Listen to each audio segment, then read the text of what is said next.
रावण का युद्ध के लिए प्रस्थान। रावण अपने बेटे मेघनाद की मृत्यु का समाचार सुनकर दुख से भर गया। इसके साथ ही वह डर भी गया था।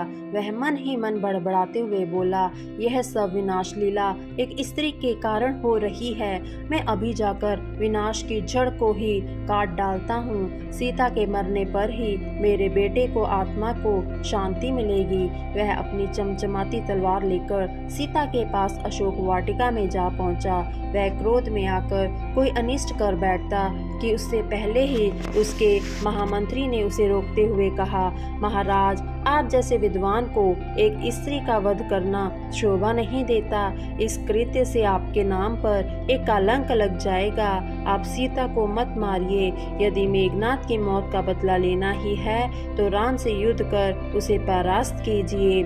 महामंत्री की सलाह पर रावण ने उसी समय युद्ध भूमि में जाने का निर्णय लिया। वह अपने पूरे दल बल के साथ अपने रथ पर बैठकर युद्ध भूमि में पहुंचा। वहां उसने बहुत ही आक्रामक रूप धारण कर लिया।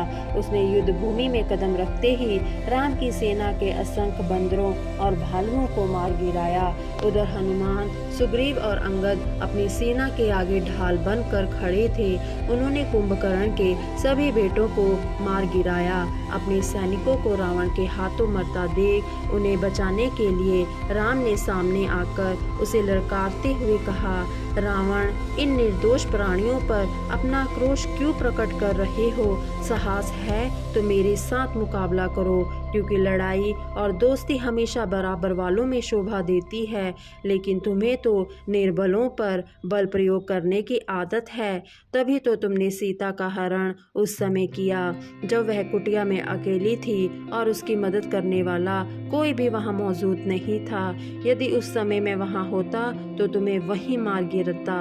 यह सुनकर रावण ठेका मारकर हंसते हुए बोला, पत्नी के वियोग में शायद तुम पागल हो गए हो, इसलिए तुम्हें मेरे ये 10 सिर और 10 भुजाएं नहीं दिखती। क्या तुम नहीं जानते कि मुझे साक्षात शिव ने अमरता का वर मिला है? मुझे कोई नहीं मार सकता, इसलिए सीता को भूलकर अयोध्या लौट जाओ। फिर राम और रावण के मध्य युद्ध छिड़ गया। राम रावण का सिर काटते तो उसी तरह दूसरा सिर आ जाता। राम के दिव्यास्त्रों का भी रावण पर कोई प्रभाव नहीं पड़ रहा था।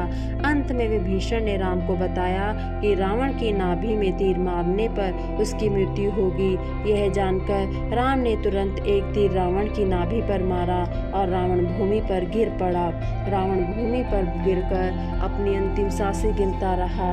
अंतिम सांस लेते हुए उसके मुंह से निकला, हे राम, और उसका शरीर निश्चेष्ट हो गया। रावण के मरते ही राम के शिविर में खुशी छा गई और स्वर्ग से देवताओं ने पुष्प वर्षा की। वे राम के प्रति अपनी कृतज्ञता प्रकट कर रहे थे कि उन्होंने रावण सहित कई राक्षसों का अंत कर पृथ्वी पर पाप का बोझ कम कर दिया है। विभीषण पहले से जानता था कि उसके भाई रावण का अंत राम के ही हाथों होना लिखा है।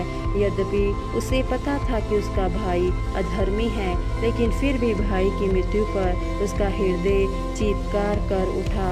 विभीषण को भाई की मृत्यु पर विलाप करते देख राम उसके पास गए और उसे ढरासा बधाई। फिर रावण का विधिवत अंतिम संस्कार कर दिया गया। रावण की मृत्यु के बाद राम ने सीता को लाने के लिए हनुमान को अशोक वाटिका भेजा। राम के आदेश का पालन करते हुए हनुमान तुरंत अशोक वाटिका गए और सीता माता को प्रणाम करने के पश्चात उन्होंने रावण की मौत का समाचार सुनाया।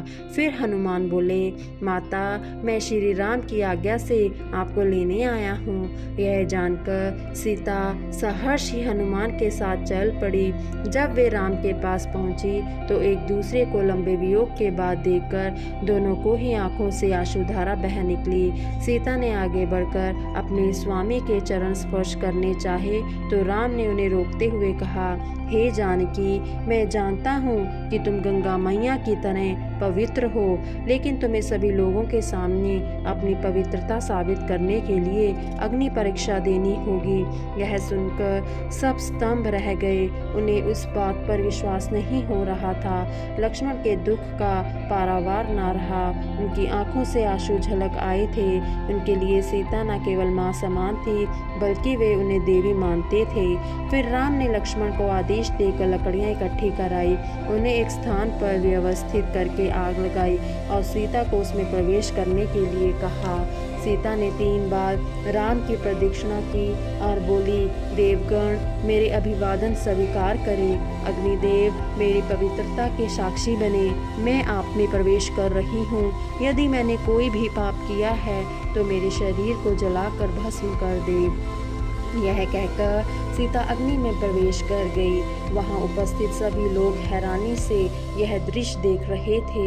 यह देखकर सृष्टि निर्माता ब्रह्मा राम से बोले, हे राम, आप तो साक्षात विष्णु के अवतार हैं, तो सीता के रूप में साक्षात लक्ष्मी आपके साथ है, तो फिर आप सीता की पवित्रता को क्यों परखना चाहते हैं? आप तो जानते हैं कि वे गंगा की तरह एकदम पवित्र है। राम कुछ नहीं बोले। तब अग्निदेव से प्रकट होकर राम को प्रेम पूर्वक अपनी भुजाओं में उठाया और उन्हें राम को सौंप दिया।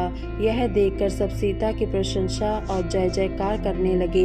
राम ने सीता से कहा, प्रिय, यह अग्नि परीक्षा दुनिया को दिखाने के लिए आवश्यक थी, ताकि सब जान ले कि तुम पूर्णतः पवित्र हो। इस परीक्षा के बाद भविष्य में कोई भी तुम्हारी पवित्रता पर प्रश्न चिन्ह नहीं लगाएगा, और मैं तो जानता ही हूँ कि तुम कितनी पवित्र हो। राम ने लक्ष्मण, सुग्रीव, अंगद, नल, नील और जामवंत को विभीषण के साथ भेजकर उसका राज्याभिषेक कराया। लंकावासी विभीषण के रूप में एक आदर्श राजा पाकर बहुत प्रसन्न थे। लंका के सिंहासन पर बैठने के बाद विभीषण राम का आभार व्यक्त करने और उनका आशीर्वाद लेने पहुँचे। राम ने उन्हें प्रजा का ध्यान रखने और न्यायप्रिय शासक बनने का उपदेश दिया। राम द्वारा राक्षसों का समूल नाश करने और पृथ्वी पर चारों ओर सुख शांति व्याप्त हो जाने से देवतागण बहुत प्रसन्न थे। राम का आभार प्रकट करने के लिए देवराज इंद्र स्वर्ग में उनके पास आए और हाथ जोड़कर बोले, श्री राम, जिस महान कार्य के लिए आपने पृथ्वी पर अवतार लिया था वह आपके हाथों भली भांति संपन्न हो गया है। इसके लिए हम सब आपके आभारी हैं। आदेश कीजिए कि मैं आपके लिए कार्य कर सकता हूँ। राम ने हाथ जोड़कर बड़े विनम्र भाव से कहा, मैं चाहता हूँ कि जिन वानर और भालुओं ने मेरे लिए युद्ध करते हुए अपनी जान गंवाई है, आप उन्हें पुनः जीवित कर दें। इंद्र तथास्तु कहकर अंतर्ध्यान हो गए। उनके आशीर्वाद से युद्ध भूमि में अपने प्राण गंवा चुके वानर और भालू तुरंत जीवित हो गए। लंका में राम के सभी अभीष्ट कार्य सिद्ध हो चुके थे और वनवास की अवधि भी पूरी हो चुकी थी। अंत में वे अयोध्या लौटकर अपनी माताओं और भाइयों से मिलने के लिए व्यग्र थे। वे जल्दी से जल्दी अयोध्या पहुंचना चाहते थे। जब उन्हें एक एक क्षण भारी लग रहा था, विभीषण ने उनकी अयोध्या वापसी के लिए पुष्पक विमान तैयार करवाया। राम और सीता और लक्ष्मण के साथ उनमें सवार हुए।